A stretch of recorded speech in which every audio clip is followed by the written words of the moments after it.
Vaishno Devi institute of medical excellence का issue बहुत ज़्यादा हाईलाइट हो रहा है और जम्मू के कई सारे इलाकों में कई सारी हिंदू ऑर्गेनाइजेशंस हैं जिनका कहना है कि 50 सीट्स में से 42 सीट्स मुस्लिम कम्युनिटी को दे देना सरासर गलत है। उनका कहना है कि जब श्री माता वैष्णो देवी में चढ़ावा चढ़ाने की बारी आती है तब सबसे ज्यादा चढ़ावा हिंदू समुदाय के द्वारा चढ़ाया जाता है, पर जब सीट्स की बारी आती है तब फिर ये भेदभाव हिंदू समुदाय के साथ क्यों किया जाता है। जिसके बाद अब एलओपी सुनील शर्मा और कई सारे भारतीय जनता पार्टी के एमएलएज ने इसके ऊपर अपना कंसर्न शो करते हुए उपराज्यपाल मनोज सिन्हा से मीटिंग की और इस दौरान उन्होंने उनके द्वारा एक ज्ञापन को भी सौंपा और ज्ञापन सौंपते हुए उनका ये कहना था कि अब हम चाहते हैं कि इसको लेकर जरूर कुछ ना कुछ सोच विचार किया जाए, क्योंकि उनका ये भी उनका खुद का भी यही मानना है कि जिस तरीके से ये चढ़ावा जब चढ़ाने की बारी आती है तब हिंदू समुदाय के द्वारा सबसे ज्यादा चढ़ावा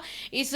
श्री माता वैष्णो देवी श्राइन को चढ़ाया जाता है, पर जब सीट्स की बारी आती है तब हिंदुओं के साथ भेदभाव किया जाता है। ऐसे में पिछले दिनों कई सारे प्रदर्शन भी देखने को मिले और एक के बाद एक हिंदू संगठनों ने इसके ऊपर प्रदर्शन भी किया, अपनी तरफ से गुस्सा भी इसके ऊपर व्यक्त किया। आपने देखा होगा कि लगातार हमारे चैनल के माध्यम से भी इस तरह की खबर और इस इशू के ऊपर लगातार बात की जा रही है। हमारी तरफ से एडिटर इन चीफ शिवांग सत्यगुप्ता इसके ऊपर लगातार इस इशू को हाईलाइट कर रहे हैं और इसके बारे में बात कर रहे हैं और डीप रिसर्च भी कर रहे हैं। हालांकि उनकी डीप रिसर्च में कई सारे फैक्ट्स जरूर सामने आए हैं, पर आगे बढ़ेंगे और बात करेंगे इस इशू के बारे में। इस इशू के ऊपर एलओपी सुनील शर्मा ने जब ज्ञापन सौंपा लेफ्टिनेंट गवर्नर मनोज सिन्हा को, उनके साथ और भी कई सारे भारतीय जनता पार्टी के एमएलए मौजूद थे, जिसमें आरएस पठानिया और बाकी सबको भी आप तस्वीरों में देख सकते हैं। पर इस सब के बाद एलओपी सुनील शर्मा ने मीडिया से बातचीत करते हुए जो कहा, एक बार वो भी आप सुन लें। आज हमारा विधायकों का एक शिष्टमंडल, जिसमें हमारे बहुत ही वरिष्ठ और सीनियर नेता और एमएलए आदरणीय सुरजीत सिंह सलाथिया जी, जो डिप्टी एलओपी भी है, आदरणीय श्याम शर्मा जी सीनियर लीडर और ऑनरेबल एमएलए भी हैं, फॉर्मर मिनिस्टर हैं, डॉक्टर डीके मनियाल जी फॉर्मर मिनिस्टर और एमएलए, श्री आरएस पठानिया साहब एमएलए फॉर्मर ऑनरेबल एमएलए और हमारे सीनियर लीडर स्पोक्स पर्सन भी हैं। हमारा बिल्कुल एक विशेष और महत्वपूर्ण विषय पर ये शिष्टमंडल जो आदरणीय उपराज्यपाल महोदय से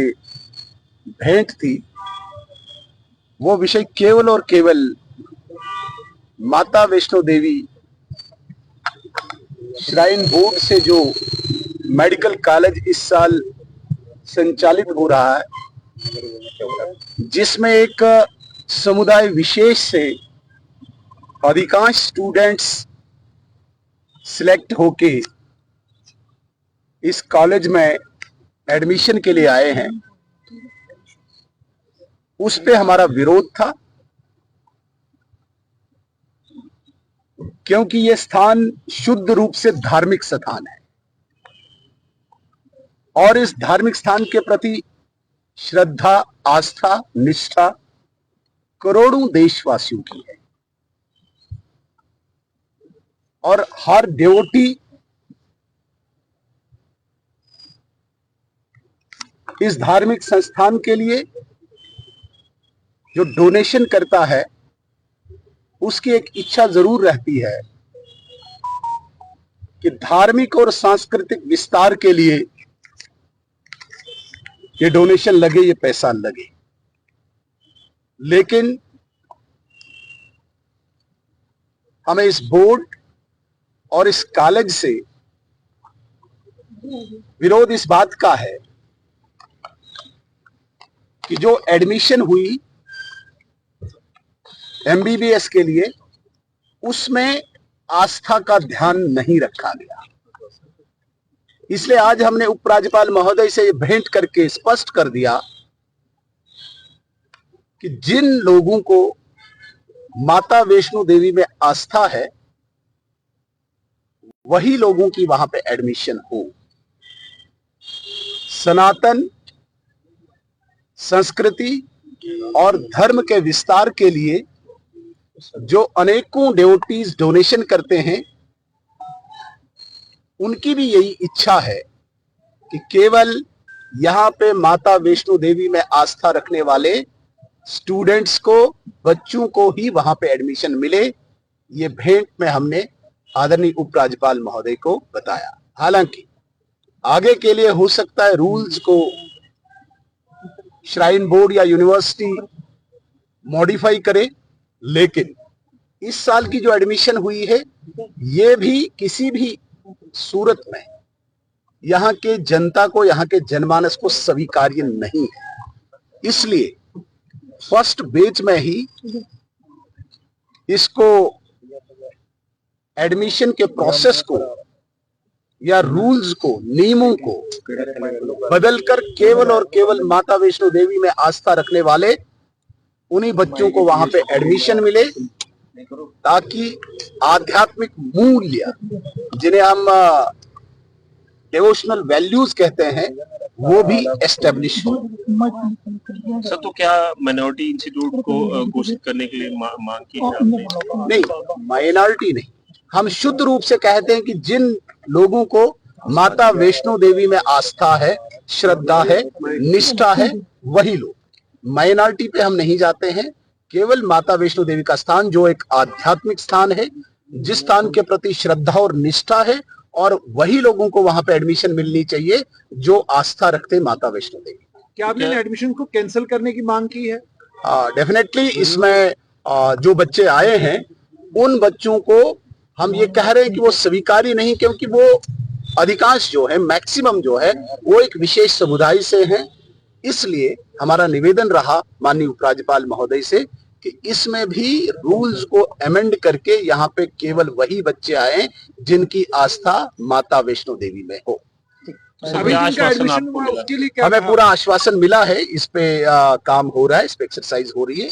और कोई अच्छा इसमें वे आउट निकलेगा और जो कंक्लूजन आएगा आपको बता दिया। Thank you. Bharatiya Janata party के विधायकों के एक प्रतिनिधि मंडल ने जाकर एलजी मनोज सिन्हा जी से मीटिंग की और इसी के साथ उन्होंने इस दौरान अपना विरोध दायर किया और एक ज्ञापन भी सौंपा। साथ में leader of opposition Sunil Sharma की अगुवाई में भारतीय जनता पार्टी के कई सारे विधायक मौजूद थे, जैसे कि श्यामलाल शर्मा जी, देवेंद्र कुमार मन्याल जी, सुरजीत सिंह सलाथिया, रणबीर सिंह पठानिया। इन सब ने मिलकर ये ज्ञापन सौंप करके उन्होंने कहा कि इस पर विचार होना चाहिए और हम ये मानते हैं कि श्री माता वैष्णो देवी के चरणों में जो लोग आस्था रखते हैं, सिर्फ और सिर्फ उन्हीं लोगों को एडमिशन दी जानी चाहिए। वहीं चलिए आगे बढ़ेंगे, पर जनता की बात करेंगे कि आखिर जनता इस सब के बारे में क्या सोचती है, जनता क्या विचार रखती है, जनता के क्या जज्बात हैं इस सब को लेकर। जनता से हमने बातचीत करने की कोशिश की है, एक बार आप जनता के विचार भी खुद सुन लें। ये बड़े अफसोसनाक बात है कि जो जहां श्राइन बोर्ड के अंदर अभी हम सब के सामने ये चीज़ निकल के आई कि जो सीटें दी गई और वो सीटें कहाँ किनको मिली, और जहाँ पे जो है हमारे जो श्राइन बोर्ड की तरफ से और जो डिप्यूटी हैं, जिन लोगों ने उसमें दान दिया है, उनके समाज को क्या मिला, ये सामने पिक्चर जो है वो क्लियर हो चुकी है। हम अपनी तरफ से यही मांग करेंगे कि जिसका जो हिस्सा है वो मिलना चाहिए। अगर जहां एक पूरे ओवरऑल जो है एक पूरे भारत में कानून है कि अगर मस्जिद के अंदर जो वहाँ पे चंदा इकट्ठा होता है, वहाँ पैसा इकट्ठा होता है, तो वो किन के लिए लगता है, गुरुद्वारे के अंदर होता है तो वो किन के लिए लगता है, अगर क्रिश्चियंस करते हैं तो वो किन के लिए होता है। तो अगर हमारे मंदिर और मठों पे इकट्ठा किया गया दान और इकट्ठे किए गए पैसे वो अगर हिंदुओं के बच्चों पे नहीं लगेंगे, और जो इंस्टीट्यूशन जो हिंदू मठ और मंदिरों से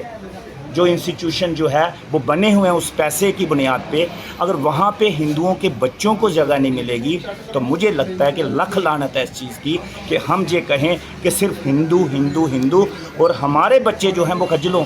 हमारे तालीम नहीं मिले, हमारे बच्चों को जो है वो शिक्षा नहीं मिले, हमारे बच्चों को डॉक्टर्स की सीटें ना मिलें, तो फिर मुझे लगता है कि बड़े अफसोसनाक वाक़या है ये। और हमारे जितने भी चुने हुए नुमाइंदे ख़ास तौर पे जम्मू कश्मीर से हैं, जो हिंदुओं के नाम पे, हिंदुत्व के नाम पे जो नुमाइंदे चुने गए हैं, कम से कम उनको शर्म आनी चाहिए कि हम क्या कर रहे हैं, हमारे राज में क्या हो रहा है। कम से कम उनको आगे आके आना चाहिए और हिंदू समाज की उपेक्षा पे खरा उतरना चाहिए, आकांक्षाओं पे खरा उतरना चाहिए और जो बातें वो इलेक्शन से पहले कर चुके हैं उन पे भी कम से कम खरा उतरे। आज मौका है। कल बीजेपी का डेलीगेशन जो है वो एलजी मनोज सिन्हा साहब के पास गया था राजभवन में, और एलओपी का उसके बाद बयान सामने आया था कि जो माता के चरणों में प्रणाम करेगा या देवी की हमारी माता के दर्शन करेगा उसी को सीट दी जाएगी। देखिए, अब वही चीज़ हो गई कि 18% GST और जब 8% किया, 10% किया या 12% किया तो बढ़ाया भी खुद और घटाया भी खुद। बात तो वहीं आ गई ना कि किया किसने, किसकी सरबराही में हुआ, ज़रा उस पर भी झांके। ये नहीं है कि अब लोगों को वहीं तक सीमित रखें कि फिर वही कि उन्होंने किया तो हमने ये कहा, उन्होंने भाई हुआ क्यों, कैसे हुआ, किस वजह से हुआ, क्या वजूहात हुई, किसके कहने पे हुआ, वहाँ पे इंक्वायरी की जाए और जो भी जिसकी वजह से हुआ है उनको दंड जो है वो ज़रूर मिलना चाहिए। कि मैं तो यही कहना चाहूँगा कि जो काम पहले हो जाना चाहिए था वो आज वहाँ पर अटक गया है कि आज कोई एक उलझन बन गई और सारे हमारे जम्मू कश्मीर के स्टूडेंट्स किसी भी कम्युनिटी के हों वो एक बीच में फंस गए हैं कि जो सिलेक्शन हो गई है अब इसका आगे क्या किया जाए। जहां एक तरफ पूरा जम्मू कश्मीर के स्टूडेंट्स उस श्राइन बोर्ड के लिए जहां के एक हिंदुत्व के नाम पर जो दान पर चलता है हमारा वैष्णो देवी का संस्थान, और उसमें जो पैसा आता है तो वो ऐसे ही खर्च होना चाहिए कि जैसे कि कोई मस्जिद का इंस्टीट्यूट है, जैसे माइनॉरिटीज़ के बाकी इंस्टीट्यूट हैं, या कोई सिखों के इंस्टीट्यूट हैं, वहाँ पर उनको उनके स्टूडेंट्स पर प्रायोरिटी रहती है और ऐसे ही जहाँ भी होना चाहिए था। लेकिन एक बड़े हैरानकुन बात है कि एक इतना पढ़े लिखे लोग होते हैं, मतलब जो पैरामीटर्स तय करते हैं, उन्होंने आज तक पैरामीटर ही तय नहीं किया है और आज हमारे जो स्टूडेंट्स जो हैं एक उलझन में फंस गए हैं। आज तक तो एक महीने उनकी क्लासें भी शुरू हो जानी चाहिए थी और लिहाजा ये जम्मू कश्मीर का स्टूडेंट्स को, हिंदू स्टूडेंट जो हैं, जिसमें उनको प्रायोरिटी होनी चाहिए। बाकी जो हैं बाकियों के लिए भी कोई पाबंदी नहीं है, लेकिन उनके अपने इंस्टीट्यूट्स में, चाहे वो मुस्लिम्स के इंस्टीट्यूट हैं, चाहे वो इस्लामिक इंस्टीट्यूट हैं, चाहे सिखों के इंस्टीट्यूट हैं, किसी भी कम्युनिटी के इंस्टीट्यूट हैं, जो भी पैरामीटर हो सबके लिए एक जैसा होना चाहिए। और उनके लिए उनके स्टूडेंट्स हैं तो जहाँ हिंदुओं के लिए हिंदू स्टूडेंट्स होने चाहिए, जहाँ सभी के लिए बराबर होना चाहिए, ऐसा है। तो ये बड़ी जल्दी इसको ख़त्म करना चाहिए, इस बात को क्लियर करना चाहिए, तो ताकि आगे के लिए कोई समस्या पैदा ना हो। तो आपने इसमें देखी कि जनता की क्या राय है और दूसरी तरफ फाइनली भारतीय जनता पार्टी की तरफ से स्टैंड लिया गया है इस मुद्दे के ऊपर और जम्मू के लोगों के हक और अधिकार के ऊपर। चलिए देखना ये होगा कि कितनी जल्दी इसके ऊपर एक्शन लिया जाता है। और रही बात संगठनों की, तो कई सारे संगठन हैं जिनका कहना है कि अभी तो फिलहाल इस सिलेक्शन लिस्ट को कैंसिल कर दिया जाना चाहिए। आपको क्या लगता है? अपनी राय कमेंट सेक्शन में ज़रूर व्यक्त कीजिएगा। फिलहाल के लिए स्पेशल रिपोर्ट देखते रहें।